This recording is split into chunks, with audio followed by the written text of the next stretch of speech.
Out of fuel and with no runway in sight, this plane is going down in the water. Definitely underwater, and the aircraft was rolling to the left. There were bodies, there were people on the floor in the galley. A routine flight out of New York slams down into the Hudson River. At this point, I'm thinking this can't be happening to me. A hijacked 767 is forced into the ocean. It's the most dramatic ditching ever caught on camera. The plane was like tumbling or something. I said, that's it, I'm dead. These are life and death ordeals told by the pilots and passengers. The captain just said, brace for impact. Dramatic animations put you right at the terrifying scenes. And an in-depth investigation reveals why some pilots made the risky decision to put their planes down in the water, and how they lived to tell the tale.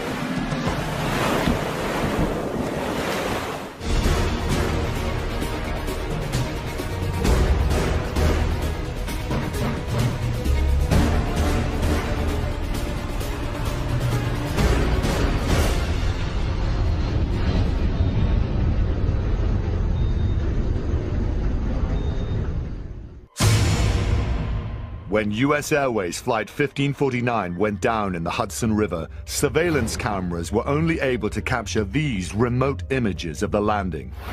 It's hard to see what really happened. Now, this detailed animation shows the dramatic landing dubbed the Miracle on the Hudson as you've never seen it before.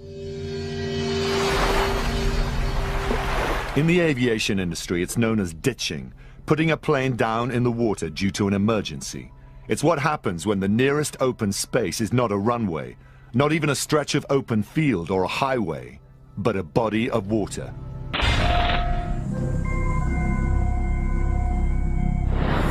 In the case of U.S. Airways Flight 1549, the Hudson River in New York City. Just 6 minutes before the splashdown, Flight 1549 is cleared for taxi and takeoff at New York's LaGuardia Airport. First Officer Jeffrey Skiles is at the controls. Though he's flown for more than 30 years, he's new to the Airbus. For the past 8 years, he's flown a Boeing 737. Well, the takeoff was uneventful. It was a nice day. It was cold. And this was only my second trip on the airplane, so I was actually hand flying the airplane to get used to it. And about 3,000 feet, we, flew into the birds. The plane's been in the air for about 90 seconds when it collides with a flock of Canada geese, crippling both engines. This is Cactus 1539. It burst to false thrust on both engines, returning back towards LaGuardia. Okay, you need to return to LaGuardia. Turn left heading up 220. Tower, stop your departures. Got emergency returning. Following protocol, Captain Chesley Sullenberger takes control of the aeroplane from his co-pilot with two simple words, "My aircraft." Remarkably, there is footage of the plane's last moments airborne.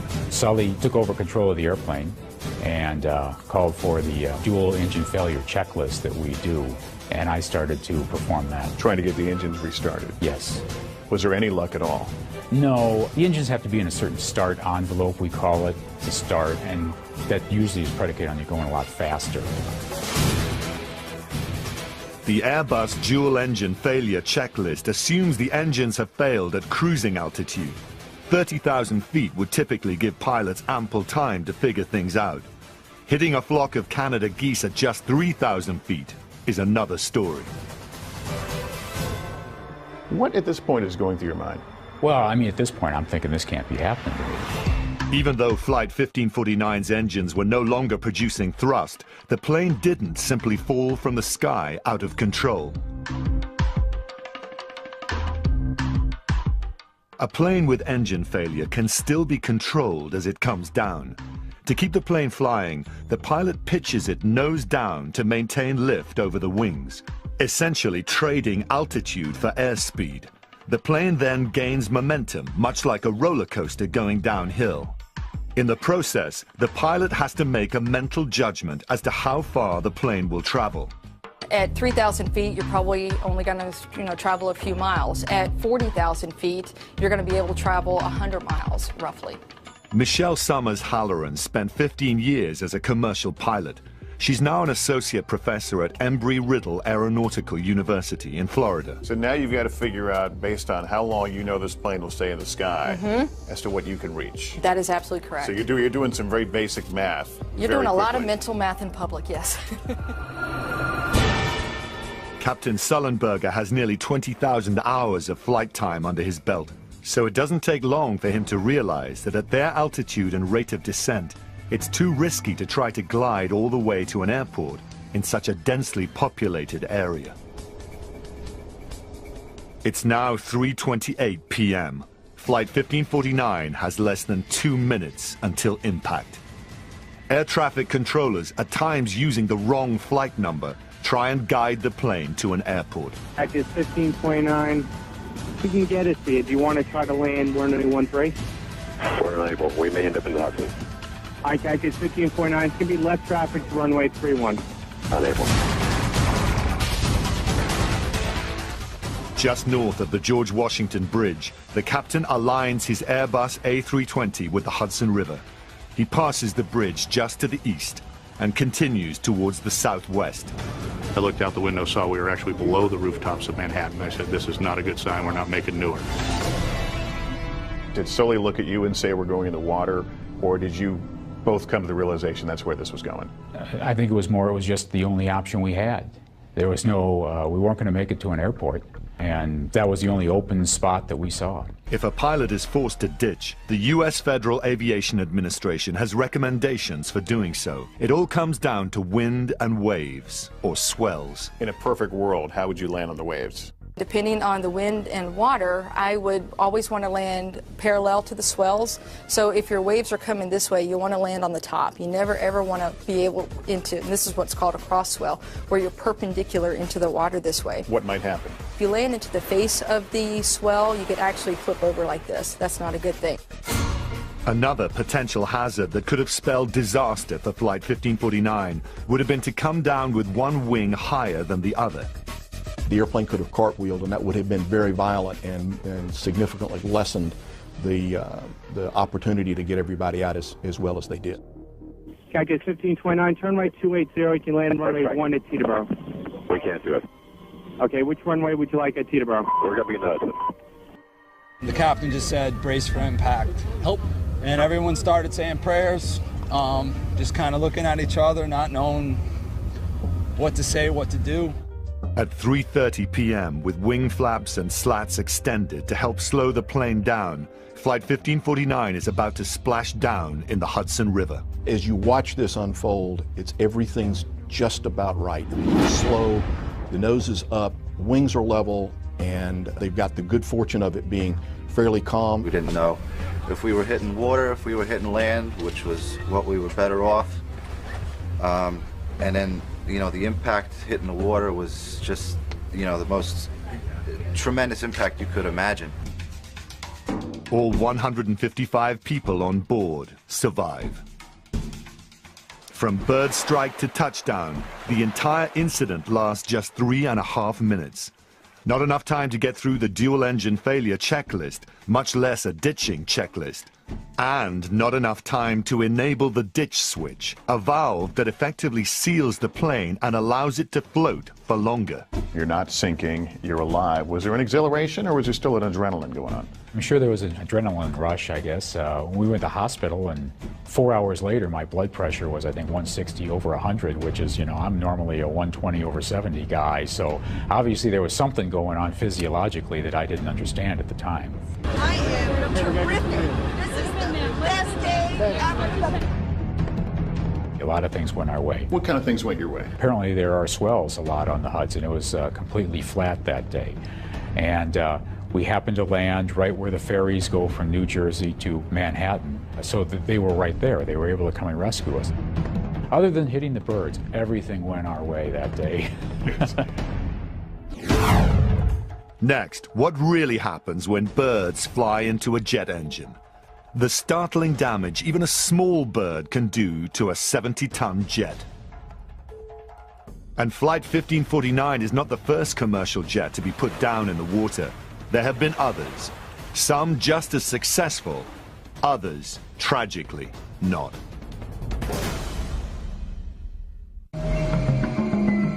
In the wake of the ditching of US Airways Flight 1549, many people wondered how a flock of birds could incapacitate a 70-ton jet.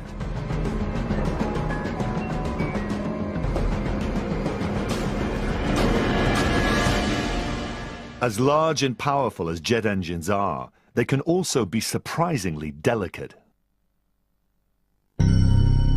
This video was shot during a bird strike test run by aircraft engine manufacturer Pratt & Whitney. The birds are dead before the test begins.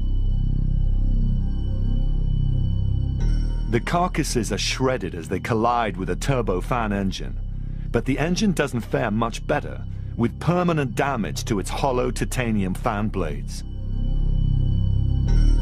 When a large bird goes in, it damages the compressor in the front of the airplane, and those blades that break, they just cascade through the rest of the engine. Ladies and gentlemen, the bang you heard was not our original problem. There was a large eagle on the runway. Bird strikes are more common than you might think. According to the U.S. Federal Aviation Authority, there are at least 20 wildlife strikes a day across the U.S. The problem cost the aviation industry an estimated $2 billion a year. And since 1988, wildlife strikes have resulted in more than 200 deaths around the world. Fortunately, there were no human fatalities as a result of the bird strike that forced Flight 1549 into the water. But not all ditchings go so smoothly. A pilot ends up over the Caribbean Sea, out of fuel, out of options, and soon into the ocean. That's the tragic story of ALM Flight 980. What went so wrong?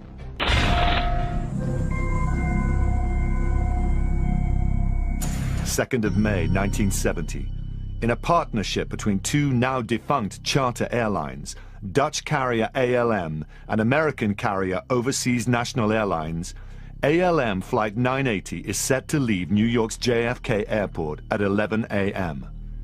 57 passengers and 6 crew members are on board. It was a beautiful spring day. Temperatures were in the 60s, scattered clouds, light winds. It was a beautiful day in New York. Flight 980's destination is the Caribbean, Juliana Airport in St. Martin. Landing here presents unusual challenges, as this video shows. The runway is perilously close to a beach.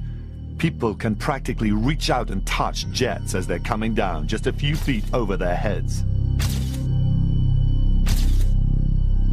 If the airplane were to land short and end up on that beach full of people, it would be catastrophic.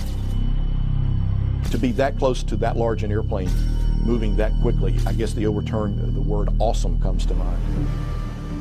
There's also a mountain range off to the east. And if all of that isn't enough, there's the unpredictable Caribbean weather.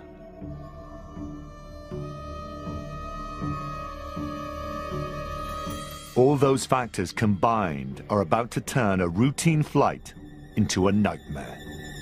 For the first time after 4 decades, the pilot of that flight, Captain Ballsy DeWitt, tells his dramatic story. As far as an accident being the chain of events, this definitely was it. Captain DeWitt says he confirmed he had enough fuel to make it not just to his destination, but also to an alternative airport in case of diversion, standard for all commercial flights. On the ground, he goes through his equipment checklist and discovers the cockpit's PA system isn't working. He's still permitted to fly without it. At 11:14 a.m., the flight is cleared for takeoff. The DC-9 is designed for short, frequent flights. At nearly 1,700 miles, the route from New York to St. Martin will stretch this aircraft to its limit. As the flight heads south, the weather begins to deteriorate. Captain DeWitt is told visibility at the St. Martin airport is below the minimum standard required for landing. He elects to divert to nearby San Juan in Puerto Rico. But a few minutes later, San Juan Air Traffic Control Center tells him St. Martin Tower wants to talk to him. So I picked up and I tried to get hold of San Martin. I got hold of San Martin Tower, and all they did was start giving me fairly good weather, 1,500 broken, etc., which was well above the minimums I needed. I did question them, where did the report come from that you were below minimums? I elected then to refile for San Martin, my original destination, which I did. Contrary to the information Captain DeWitt says he was given, the weather is terrible. He attempts to land the plane anyway, burning massive quantities of fuel in the process.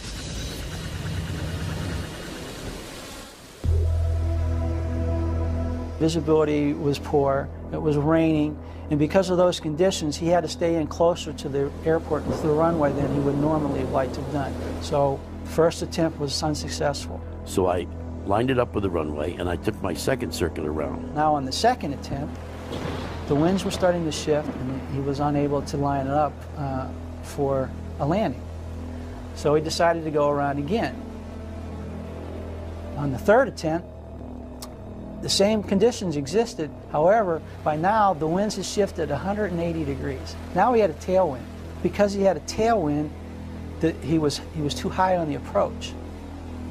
So at that point, I told my crew, tell the tower I'm going to my alternate.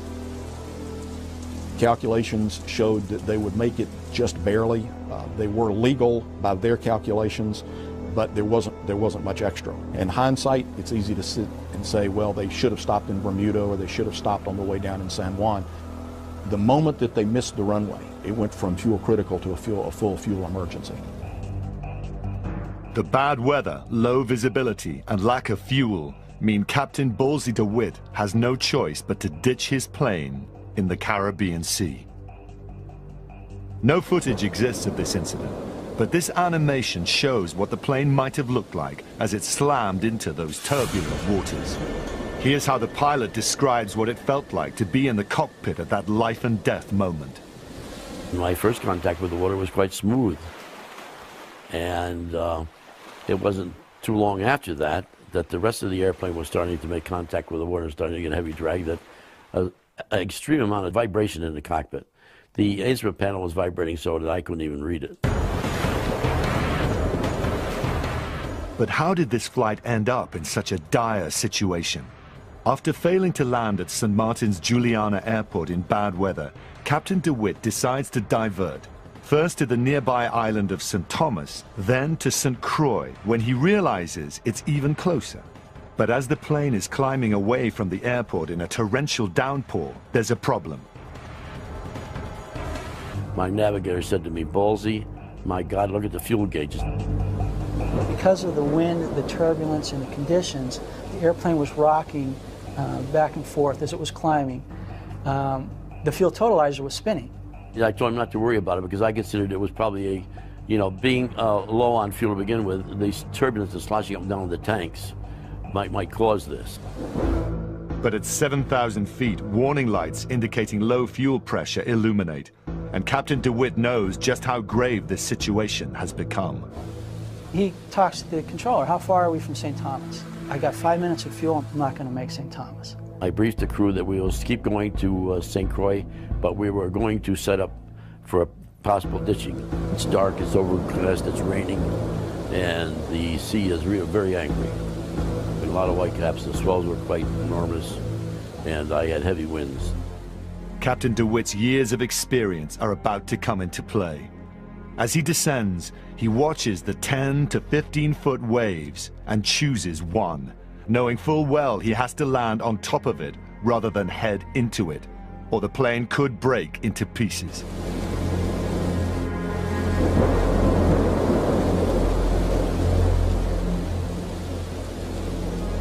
Unlike U.S. Airways Flight 1549, which skimmed across the top of the Hudson River, this plane submerges before bobbing back up to the surface. Captain DeWitt says the plane continues to function while in the water. The aircraft was rolling to the left and was in already a high degree bank, well beyond 30 to 35 degrees. All I did was start flying it like I would in the air, and it rolled out level. And the minute it rolled out level, I sort of popped to the surface just like a cork. Not all have survived the impact, but those who do escape into shark-infested waters. It's an hour and a half before rescue helicopters begin arriving on the scene. Because the cockpit microphone for the PA system was not working, The pilot never had a chance to verbally warn passengers to put on their seatbelts or brace for impact. 40 of 63 survive. According to the U.S. National Transportation Safety Board, fewer lives would have been lost had passengers received adequate warning. Of the 23 who don't make it, 2 are infants. To this day, it's difficult for the pilot to come to terms with the loss of life. Well, the story itself, not very difficult, except if I let my mind wander to the people I lost. Yeah. No, the 2 kids I lost back there. The final NTSB report on ALM 980, issued nearly a year later in March 1971, reveals a long list of all that went wrong that day. It reads, "The probable cause of this accident was fuel exhaustion, which resulted from continued unsuccessful attempts to land at St. Martin until insufficient fuel remained to reach an alternative airport," and tells of another factor, reduced visibility, a condition not reported to the flight. I think the biggest thing was that they kept thinking that they would make it, and they kept doing the planning and realizing increasingly that they weren't going to. The airplane, after its second approach into St. Martin, was fuel critical, and to allow a jet to get to be in that fuel critical a state is an error on the part of the crew. There's one thing in this accident that cannot be taken away from me, and I will not let anybody take it away from me. That's the responsibility. I take that. I wore the 4 stripes. I made all the decisions. Somewhere along the line, I should have been sharp enough to know, regardless, to get myself into a situation like that. And to this day, I still haven't found where I could have done anything better. The FAA revoked Captain DeWitt's pilot certificate 6 weeks after the ditching. He never flew as a pilot again.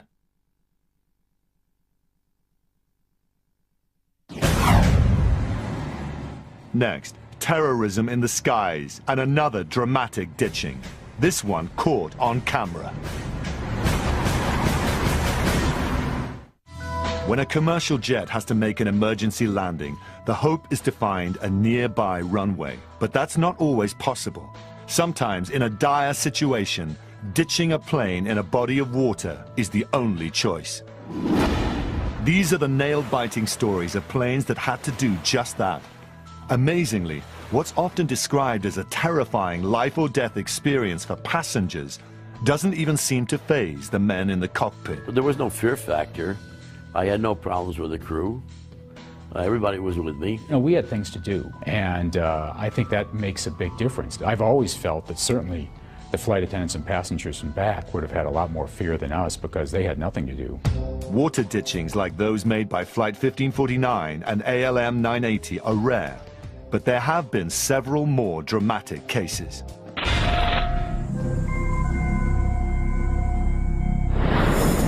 In January 2002, a Boeing 737 operated by the airline Garuda Indonesia flies into severe thunderstorms, and both engines are lost. After 2 unsuccessful attempts to restart them, the pilot ditches in a shallow section of an Indonesian river. 59 of the 60 people on board survive.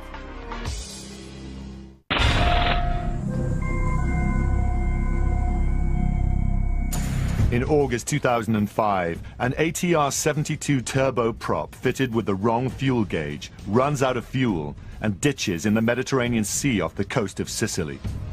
16 of 39 on board are killed. 7 airline employees, including mechanics, executives, the pilot and co-pilot, received prison sentences of up to 10 years.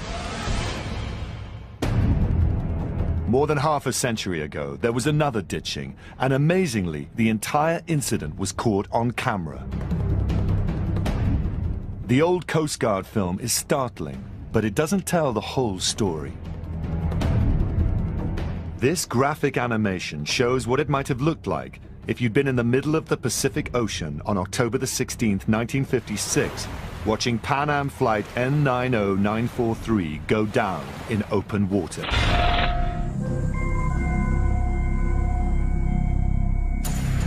The images are eerily similar to US Airways Flight 1549, the so-called Miracle on the Hudson. But there are also some major differences. It's open ocean, so it's going to be significantly more difficult than, say, a river, just because of the swells and so forth. The differences is that they had hours to plan this. The Hudson River crew only had a couple of minutes. A Pan Am passenger flight leaves Honolulu, Hawaii, with 31 people on board and 44 crates of canaries in the cargo hold. Known as the Clipper Sovereign of the Skies, the Boeing 377 Stratocruiser, a long-range post-war airliner, is bound for San Francisco. This is footage of that actual flight, filmed by the Coast Guard. Joanne Marzioli is on board.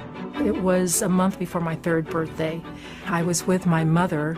We were returning to the Bay Area from the Philippines, and my mother was very anxious to get back to California to see my father. But the reunion would be dramatically delayed. Several hours into the flight, far from land, the plane is climbing to 21,000 feet when one of its 4 engines begins to overspeed. Its normal hum now becoming a deafening scream. It's the middle of the night and pitch black over the Pacific. They had a problem with the propeller, and they created so much drag that they were doing okay with it for a while, and then they ended up having another engine problem that the second engine couldn't sustain the high power. It would be an unbelievable set of circumstances. 2 engines that should be moving the plane forward are now holding it back. It's like driving a car with the handbrake on. The plane won't make it to San Francisco or back to Hawaii. The pilot, Captain Richard Ogg, quickly determines he has no choice but to ditch in the Pacific. My mother mentioned that she didn't hear any yelling or screaming. She did hear a lot of praying in different languages. The mood was very, very serious. The pilot radios a nearby Coast Guard cutter for assistance, and a plan is formed. The plane will circle above the ship for the rest of the night, lightening its fuel load and waiting for daybreak. You want to be as light as you can because with less weight you can go slower and fly it more slowly, so the impact with the water is going to be lessened. But also you want to do it with daylight because it improves your depth perception. You're going to be able to put the airplane into the water with a better judgment of exactly how high above the water you are. And that's going to increase the likelihood of having survivors. Despite a well-thought-out plan, it's an incredibly dangerous situation. Captain Ogg is remarkably calm, even managing to provide some comic relief, suggesting passengers light their cigarettes and relax. I mean, here he is, he's in a situation where he's going to have to ditch the plane, and yet he's able to joke like that. He seems to me to be very calm and have his sensibilities about him, which, if you have to have a pilot who's going to ditch a plane, you'd want a pilot who has his senses about him. The plane remains aloft for 3.5 hours, operating on 2 of its 4 engines. By daybreak, conditions are more conducive to ditching. The wind is calm, and the temperature is around 20 degrees Celsius. A Coast Guard camera records the scene from below as flight attendants prepare the passengers above, telling them to remove their shoes, tighten their seatbelts, put out their cigarettes, and put on their life jackets. The pilot has the crew move passengers away from the back of the cabin. He was probably worried that the tail would break off, and if that was the case, then he wanted to make sure we were all safe in the front of the plane. There's a 10-minute warning, a 1-minute warning, and then 3 simple words from the pilot. This is it. The plane splashes down at a speed of 104 miles per hour.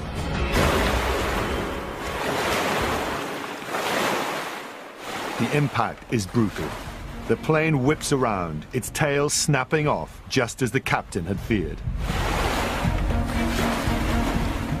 But neither the film nor the graphic animation can fully express what the people who were on that plane experienced at that moment. When it hit the water, it jarred me apart from my mother, and I slid from under her legs and just slid under the chair. So that was very scary for my mother. I think that was the one time where she did let out a sound where she did probably scream, "Where's my child?" The Coast Guard crew is convinced no one could have survived this. But then, movement. Within seconds, the front doors are thrown open and life rafts thrown out. In the midst of the chaos, Joanne is handed to a Coast Guardsman and then reunited with her mother. Another moment caught on camera. When I saw myself being lifted up out of the life raft by one of the Coast Guards, I could picture them just smiling and just being really loving. And then seeing myself on the video put my arm around one of the Coast Guards, when I saw my mother looking at me and I reached out for her, to see my mother on the video and to see that stressed look, I gotta say that just really made me think about what happened and what she had to go through. Captain Ogg is the last person off the plane, which sinks about 20 minutes after hitting the water. The only casualties are the 3,300 canaries in the cargo hold. Miraculously, all 31 people on board survive. I feel like it's such a miracle. All of us that survived now have lives, and we're able to create lives.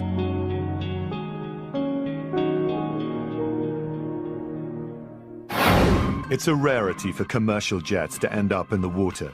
When they do, passengers rely on a combination of luck, skill, and good judgment in the cockpit. Experience is something you can never buy, and you don't need it often, but when you do, there's no substitute for it.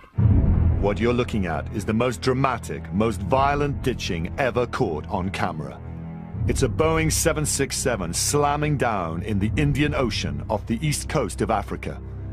Unlike the other ditchings we've seen, this one was not caused by mechanical failure, nor by the weather, or even a bird strike.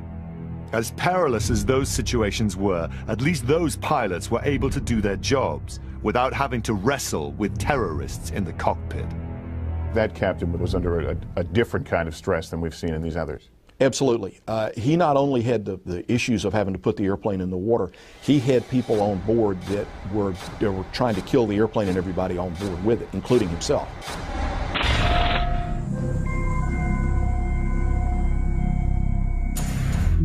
23rd of November, 1996.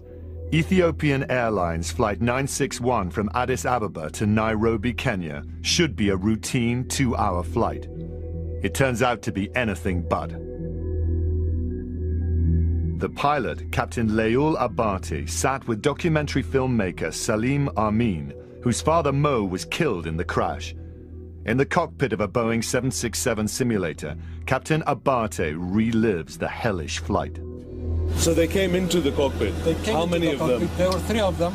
They took the fire extinguisher and they started beating the co-pilot. Go out, go out. I said, guys, hold on, what's going on? I said, shut up. The flight is hijacked. Claiming to have a bomb, the hijackers demand to be flown to Australia.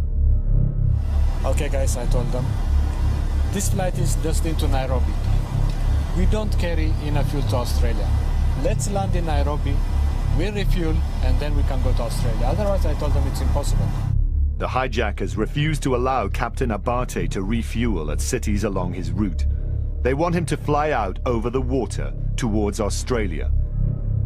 The pilot knows they can't make it, so he hugs the coast. Then he said, why are you flying along the coast? Australia is somewhere to this direction. And I told him, okay. I turned the heading. And now this message came, fuel, low fuel. Almost out of fuel, the plane approaches the Comoros Islands off Africa's east coast. As the plane descends, the hijackers fight the pilot for control of the plane. I said, guys, this is finished now. We are all dead people now. Let me do it my way. And he said, I don't know how they did it. Did he disengage the autopilot? Disengaged it? He did. From this control? Yeah, from that control. Right. Then I disconnected the autopilot. Then I had to start flying it myself. In the cabin, passengers start to panic. When the pilot first made the announcement that the plane was out of fuel in one engine and running out in the other, The plane just broke into pandemonium, and then we heard passengers in the back who panicked, and they all inflated their life jackets. They all put them on and inflated them. So you could hear this happen? You hear a little pop, pop, pop, pop, pop, pop, pop, pop, pop. In the cockpit, Captain Abate tries as hard as he can to put the plane he'd nicknamed Zulu down safely onto the water. Okay, you have to hold it, hold it, hold it. Okay, Zulu, now you're going to make it. Now you'll make it. The 767 is traveling at about 200 miles an hour, far too fast to ditch safely. But there's an even more serious problem. As this video shows, the wings are not level, a dangerous angle for ditching. The left wing drags along the water with disastrous results. They catch the left wing first. You'll actually see it come off. He's fighting to control the airplane. The engine hits, it's shedding parts, and then it actually pretty well rolls over as it sheds both wings. And if he had been able to hit a little bit more wings level, the chances of survival would have gone up. The biggest problem with this ditching is the fact that they catch that left wing. One can only imagine the pandemonium inside the airplane. Survivors report feeling a series of increasingly violent impacts. The plane first hit the water, and it was quite gentle. Then there was a hard bump. And the third one was like 60 mile an hour, worst thing you've ever felt kind of thing. And then it was getting progressively worse, and the plane was like tumbling or something. And I said, that's it, I'm dead. Of 175 passengers and crew, 123 die at the crash site, including all 3 hijackers. Some victims are standing at the time of impact and are violently thrown to their deaths. Many die because they disregard safety instructions and inflate their life jackets while still inside the plane. As the cabin fills with water, they're pushed up against the ceiling and drown. But as tragic an outcome as it is, it could have been even worse. The fact that some people survive, is it good, heroic piloting, or were there mistakes made here? Were there mistakes? You can Monday morning quarterback this and say, well, they could have done this better, they could have done that better. But under the conditions that they faced, I'd say this crew did pretty well. Commercial jets are not designed to land on the water. It's dangerous and potentially deadly. So why would a pilot take such a risk? As we've seen, sometimes they simply have little choice. In one case, a giant 767 is felled by terrorists, hijackers who don't care if they or anyone else on board lives or dies. The pilot does his best to put the plane down safely, but the impact kills 123 people out of 175 on board. Over the Pacific Ocean, another flight has a mechanical problem and ends up in a virtual no man's land, too far to go back or forward. When the plane meets the water, there are violent consequences. The aircraft ends up in pieces. Miraculously, everyone on board survives. Over the Caribbean Sea, a DC-9 that's had a staggering chain reaction of bad weather and bad luck runs out of fuel. The violent impact kills 23 of 63 on board. And in the most famous case, a jet has the misfortune of running into a flock of Canada geese. All on board survive. If your plane runs into a situation where it may have to ditch, you want the right person in the cockpit, making sound decisions. I just know that it took every bit of my education, training, and experience, along with that of my entire crew. I think we have nearly 140 years of experience at this airline, the 5 of us, to be able to come up with a number that was 155 on January 15th. The Flight 1549 incident, and Sully Sullenberger has gotten a lot of us thinking about experience. When we see very young people in the cockpit, what should we know about their training and their level of experience? I think the point is so much not how many hours someone has, but what's happened during those hours. What kind of training has gone on? At America's oldest and largest aeronautical university, Embry-Riddle in Daytona Beach, Florida, tomorrow's pilots are being prepared for their own dramatic moments. Students here are constantly drilled in just about every type of emergency that could, but rarely does, come up. So that when something does happen, it's sort of like muscle memory. They go back to a mental process they've already done before. If the engine does quit on a small airplane, they've already done it 15 times in the simulator and in the airplane as well. Yeah, coming up on 3,000. Both the engines are going back. I feel like we're losing thrust. We're losing thrust. Television journalist Lester Holt is not a licensed pilot, but he has had plenty of flight instruction. He's about to ditch a plane in the Hudson River in one of the university's 36 flight simulators. It's clear that even in a training exercise, it's nerve-wracking. Okay, stick center, I'm going to stall. Then I did drop the nose. Yep, drop the nose. You're going to head for about 230 knots. Okay, I don't think we're going to make an airport. I see the Hudson River off. You're about 400 feet right now. Start leveling off. Good. Now back pressure. Good. We're down. Yeah, that's it. You're in the water. We're down. Okay. Whew, that'll get your heart rate going. 6 weeks after the real Hudson River ditching, the crew of U.S. Airways Flight 1549 testified before Congress. It's clearly important to have the right person in the cockpit making the right decisions. Airline professionals like Captain Chesley Sullenberger worry that the industry is going in the wrong direction. If we do not sufficiently value the airline piloting profession, and future pilots are less experienced and less skilled, it logically follows that we will see negative consequences to the flying public and to our country. With all respect to the captain, I'm kind of surrounded by a lot of young people, and they're 18 to 22 who all aspire to be at Captain Sullenberg's seat one day. I look at them at age 22. They're further along than I was, and I was a military aviator. When they get to be our age, they're going to be as good as we are, and probably a little bit better. U.S. Airways First Officer Jeffrey Skiles, who sits in what he refers to as the right seat as a co-pilot, is troubled by the trend he says he sees of less experienced pilots being rushed into the cockpit before they may be ready. When we were brought up in the industry, you started out, so you learned how to fly smaller airplanes, you worked your way up to bigger ones, but the smaller commuter jets have the exact same complexity and speeds that we fly at, but people are essentially learning how to fly in 6 months, and all of a sudden they're in the right seat of one of those airplanes. The standards that the pilots meet and the training is still set by the FAA, and everybody, of course, has to meet that. But is there a lessening of experience across the industry? Yeah, there is. And you don't find as many Sullenbergers today as you did 10 years ago.